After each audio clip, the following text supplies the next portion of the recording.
The Lonely Crowd, an indie film written and directed by David Sinclair.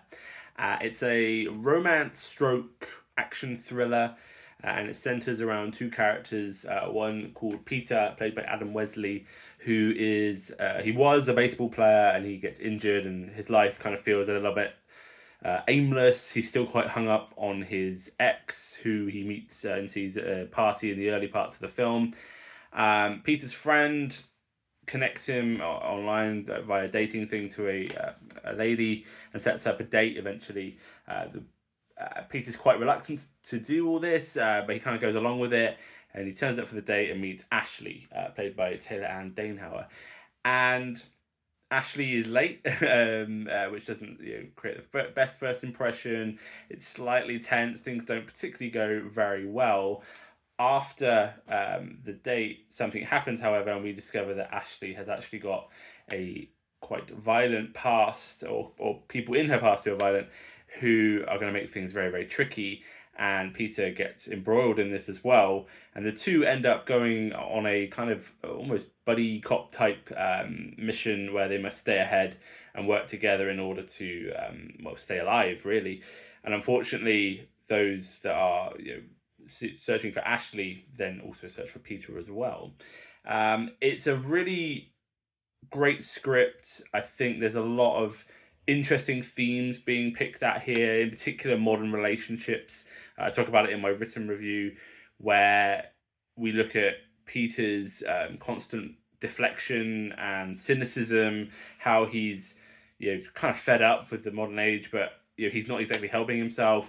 And then Ashley on the other side, points out things about that, but she's also lying and doing things in order to sort of not play the game, but stay ahead. And it's their back and forth is really interesting. Getting both the male and female perspective on how hard it is to avoid being lonely, and to meet someone, and being in that stage of your life.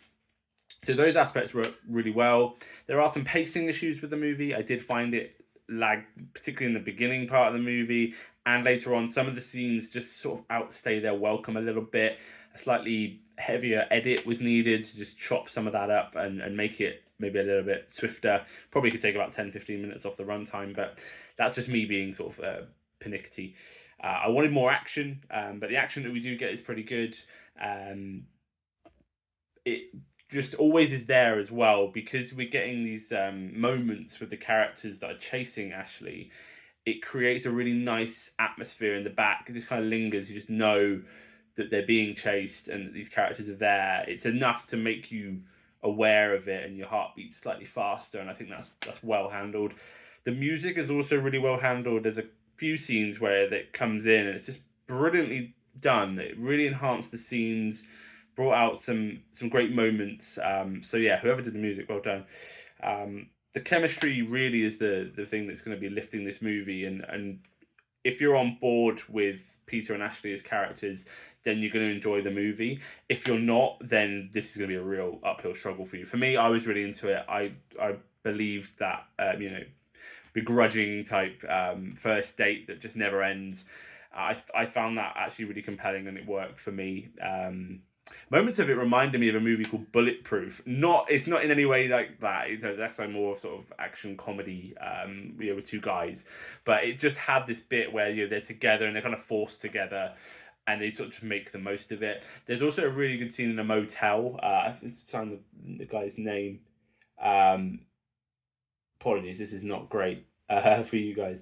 Andrew Mina, yeah, he played a motel owner, and there's some nice moments with it because he knows Ashley from high school, and that was a nice injection of comedy amongst all the sort of back and forth with the romance, because it can get quite tense between everyone.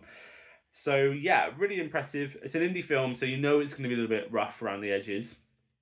But they do make a lot of effort to throw different scenes in and go to different locations. Different characters are brought in, but they're brought in and they are necessary. There's not loads of superfluous people that aren't really needed. Other than that first section where you've got his ex, and then the ex has got a new boyfriend who's sort of thrown in for comedic effect, I guess.